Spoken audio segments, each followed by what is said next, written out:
Telah meninggal salah satu pendeta yang saya kagumi, yaitu Yusuf Roni. Dia adalah seorang murtadin. Ketika dia memilih ikut Yesus masuk Kristen, 6 tahun dia harus dipenjara karena imannya mengikut Yesus. Saya di penjara itu banyak pindahnya. Karena diperiksa teperda, teperpu, laksusdah, laksuspus. Judulnya hanya satu. Apa sebab menjadi Kristen? Karena melihat aktivitas saya, pengetahuan saya, keluarga saya, latar belakang saya, mereka sulit mengerti mengapa saya bisa jadi Kristen.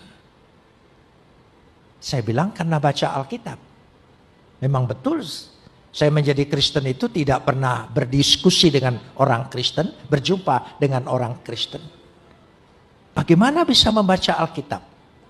Waktu saya di Bandung, saya salah satu ketua Kesatuan Aksi Pemuda Pelajar KAPI Konsulat Jawa Barat. Dan memberantas Orde Lama, PKI, dan sekaligus saya memberantas gereja. Banyak gereja yang saya rusak dan dibikin susah. Pernah di Kebon Jati, Jalan Kebon Jati di Kota Bandung, itu ada gereja namanya GKI. Kami pernah serbu ke sana. Mau kami bakar karena isinya ya. Tapi kita datang ke sana bukan hari Minggu, jadi kosong. Kita mau bakar, nggak jadi. Karena di depan gereja itu banyak warung-warung masyarakat. Dia bilang jangan dibakar, nanti kami ikut terbakar. Saya bilang kalau begitu kita bakar isinya saja. Keluarkan semua di halaman. Teman-teman tidak sanggup mengeluarkan karena kursi GKI zaman dulu itu berat-berat semua. Ya, jadi antara depan sama belakang menyatu. Saking jengkelnya saya, sudah buku-bukunya saja. Ya, sebab di gereja GKI itu buku dan buku nyanyiannya, Alkitabnya ada di depan semua kan, ditaruh. Karena jemaat datang tidak perlu bawa Alkitab dan buku nyanyian. Jadi itulah yang kami kumpulkan. Dan sebelum dibakar sudah kasih minyak tanah. Saya bilang tolong ambil satu kitabnya. Buat kenang-kenangan bahwa kita sudah menaklukkan daerah ini. Dari Alkitab itulah saya baca. Ya, saya baca. Jadi ada proses. Meskipun panjang, tapi proses itu. Dari Alkitab itu. Ketika saya ditunjuk sebagai ketua lembaga perbandingan agama untuk mempelajari agama Kristen, mencari kelemahannya. Jadi pertama baca Alkitab itu bukan ingin percaya, mencari kelemahannya. Saya pelajari, teliti. Begitu ketemu kelemahannya dan sebagainya, ya saya senang dapat bahan. Tapi ketika saya membaca sampai pada Injil Yohanes, Yohanes 1 ayat 1. Pada mulanya adalah firman, firman itu bersama-sama dengan Tuhan. Firman itu adalah Tuhan. Baru saya ngerti. Dulu saya mengerti. Isa itu adalah kalam Tuhan. Dialah yang menyatakan Tuhan yang benar itu siapa. Terbukalah hati saya, percaya. Waktu diperiksa pun itu ditanya. Saya bilang karena baca Alkitab. Baca Alkitab, iya. Baca yang mana? Saya tunjukkan ayatnya. Yohanes 1 ayat 1, Yohanes 1 ayat 14, Yohanes 1 ayat 18. Lalu salah satu pemeriksa, mana? Dia ambil Alkitab saya, dia tanya, mana ayatnya? Ini. Setelah dia baca, dia ngomong begini, saya nggak jadi Kristen. Saya baca yang kamu baca, saya tidak jadi Kristen. Kamu bilang karena baca ini, ngomong yang benar katanya, yang masuk akal. Iya, saya bilang, saya baca ayat itu saya menjadi Kristen. Lalu dia marah, saya baca juga. Kenapa saya tidak jadi Kristen? Oh beda Pak, saya dipilih, Bapak tidak. Oh iya. Amin. Kalau kita percaya, itu bukan hebatnya kita. Karena Tuhan sudah memilih kita. Bersyukurlah.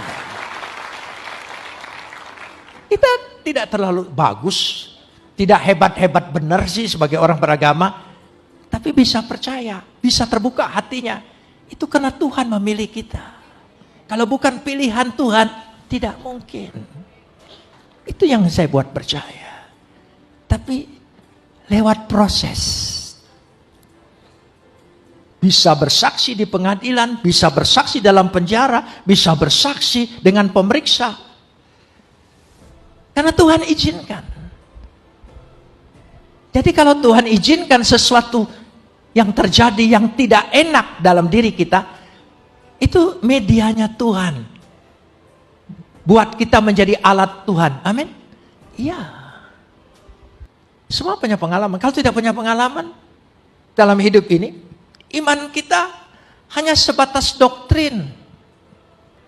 Begitulah caranya. Sehingga cara Tuhan mendidik, mengajar kita terus. Saya kalau di penjara itu suka dipindah-pindahin. Karena periksa sana, periksa sini. Setiap pindah, ya dikawal, dan saya diborgol. Diborgolnya bukan begini. Diborgolnya satu di tangan saya, satu di tangan penjaga. Jadi berdua begitu. Saya bergerak, dia bergerak. Saya jalan, dia jalan. Saya duduk, dia duduk. Naik pesawat, pindah ke Jakarta. Ya. Di pesawat, saya mau ke WC. Tidak dilepas. Dia ikut. WC pesawat kan kecil. Jadi dia satu kaki di luar, satu kaki di dalam. Dia ikut. Saya sedih. Kayaknya tidak adil. Masa dia tidak pikir sih? Ya, di pesawat mana mungkin saya melarikan diri kan? Emangnya saya mau terjun, mati kan? Ya tidak mungkin. Tapi tetap aja. Sampai duduk lagi. Saya merenung. Tuhan memberikan pengertian. Menghibur saya. Borgol itu artinya Immanuel. Tuhan beserta kita. Kemanapun engkau pergi, aku tidak pernah lepaskan. Aku selalu ada bersama engkau. Terhibur saya, senyum saya. Penjaganya tanya, kenapa senyum-senyum? Ini arti Immanuel, Pak. Jadi saya mulai injilin dia. Dia kan tidak bisa lari. Dia harus dengar. Ya, 6 tahun dalam penjara. Ya, jangan lihat kesimpulannya. Ya, lihat harga yang sudah harus dibayar. Jangan lihat suksesnya Yusuf, tapi lihat proses Yusuf. Ya, dibuang ke sumur, masuk penjara, baru jadi perdana menteri. Lihat prosesnya. Saudara sedang diproses oleh Tuhan lewat kesusahanmu. Percayalah, tidak ada rencana Tuhan yang gagal. Katakan amin. Ya, sekali lagi, tidak ada rencana Tuhan buat saya yang gagal. Saya pasti menikmati apa yang Tuhan rencanakan. Wow, kesaksian yang luar biasa. Saya mengagumi ketaatannya dan kesetiaannya dalam mengikut Yesus. Tuhan Yesus pasti memberi tempat terbaik di sisinya kepada pendeta Yusuf Roni ini. Amin.